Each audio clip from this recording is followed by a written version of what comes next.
having traveled for many years shooting photo and video and overpacking way too many times, I finally in 2023 have streamlined some sort of kind of baseline checklist for what is in my camera bag when traveling. So that's what this video is. My name is Brady. I'll be your host for the evening. Welcome and/or welcome back to the channel.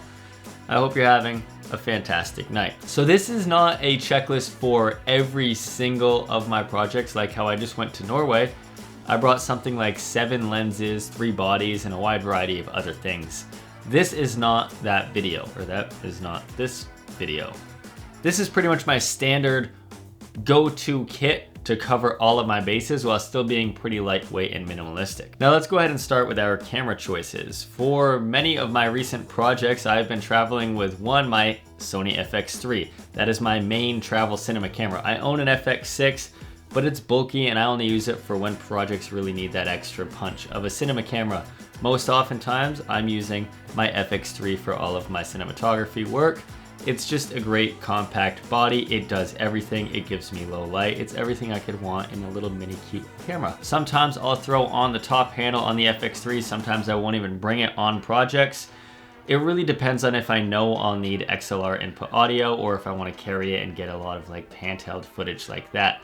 It all is kind of trip to trip. And then a second body that I always like to bring is a Sony a7 IV. I actually just recently got this. And I got this as my stills camera and I absolutely love it as a stills camera. In Norway, when I was just there, I was just blown away by the quality of it. I mean, I know it is a hybrid camera, but the quality of this camera is fantastic in the stills field. Now, it also works as a fantastic B camera to pair with my FX3 or even my FX6. So it kind of is a back and forth camera for a lot of different options. So FX3 and a7 IV, both Sonys, are my go-to camera bodies whenever I'm traveling. Now let's go ahead and get into lens choices. I wanted to keep this to 3 lenses to kind of cover all of my bases. First one is a standard mid-range zoom. I'm talking about a 24-70 2.8.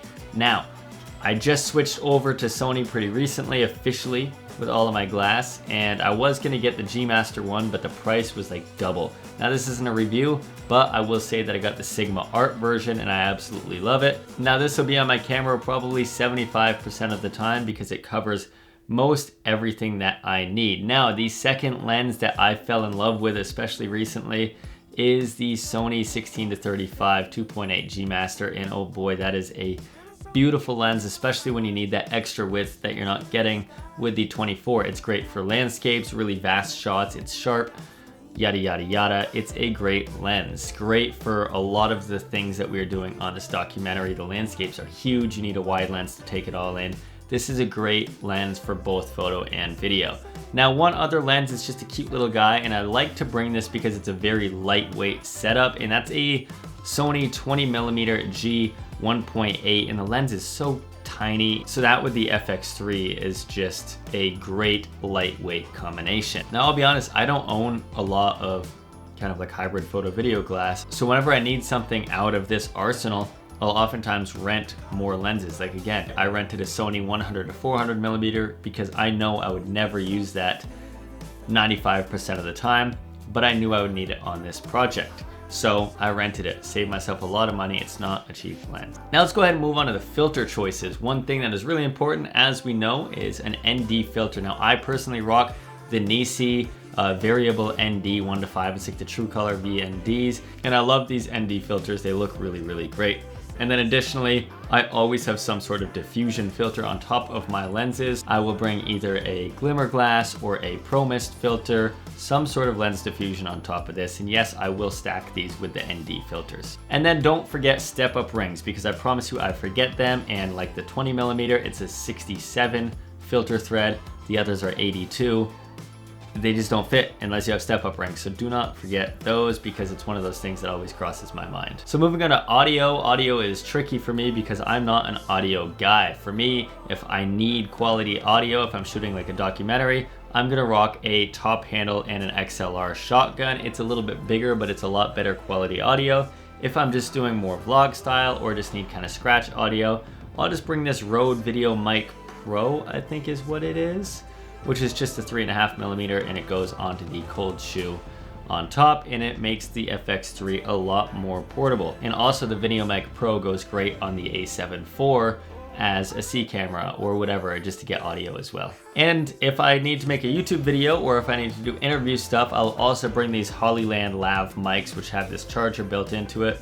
I wouldn't say they're the best on the market, but it's what I've got. It's the Lark 150. They work pretty well, but I always like to bring them as well just in case I don't need a shotgun mic or I can't use a shotgun mic. A lav is always nice to have. Now, a drone is something that is iffy for me. I never use drones too often, but I keep talking about Norway. It's because I was just there and I loved having a drone there. Now, my drone is like a DJI Mavic Air 2. I don't know what it is exactly. I never really use it, but for this project, I knew I needed something. So I rented a DJI Mavic 3 Cine, and I absolutely fell in love with the drone, but I rented it, but it is great to have in your arsenal, especially if you're doing travel, landscape, out in the field, outdoors stuff like this. Now I want to take a second to talk about renting, because I rented the lens, I rented the drone. Renting gear is a great way to save money, and that's how I want to transition into the sponsor for this video, Borrow Lenses. Now I have used Borrow Lenses for quite some time now, and it's because it's a very easy resource to have.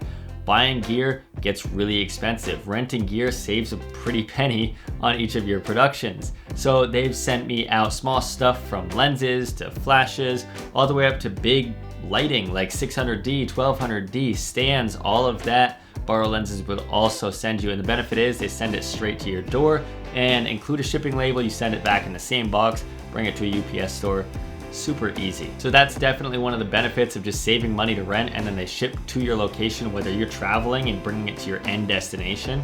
Recently I went to Florida, they sent the stuff there, brought it to a UPS store in Florida, came back to Utah, didn't even have to bring any gear on the plane. You can also use this code right here for 20% off your first order with Borrow Lenses. So let's go ahead and dive back into my travel kit. So a lot of the times when I travel, I can't bring lights, they just get big and bulky and heavy, but I'll always try to bring just a few aperture MCs, just because they're little pocket lights and they, last resort, they could work for something and they don't take up too much room. So I always just try to bring a handful of those with me because you never know when you're gonna need them. And speaking of lamps, especially if you are outdoors, it's not like a cinematic light, but it's a headlamp. I use headlamps a lot and you never know when you need them. You're working in a dark room, inside or outside late at night, shooting the Northern Lights, making a documentary in Norway, I don't know. But moving forward, let's go ahead and talk about storage, because you're always gonna shoot and need a place to dump something. I will always bring at least one drive. I personally use these SanDisk drives. They're SSDs, so they're fast and they're also durable. These even have like an IP55 splash rating,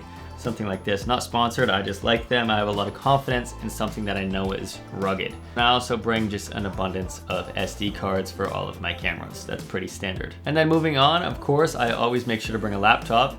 And I just have a MacBook Pro, as do most of everybody. 16-inch standard MacBook Pro. Don't need to talk much about it. So laptop, don't forget that, and a charger. Charger for everything actually. Cameras, your phone, your laptop, your lights, whatever you're bringing. Don't forget the chargers. But moving forward, things that don't need chargers, film cameras. I will always bring at least one film camera and a handful of rolls of film.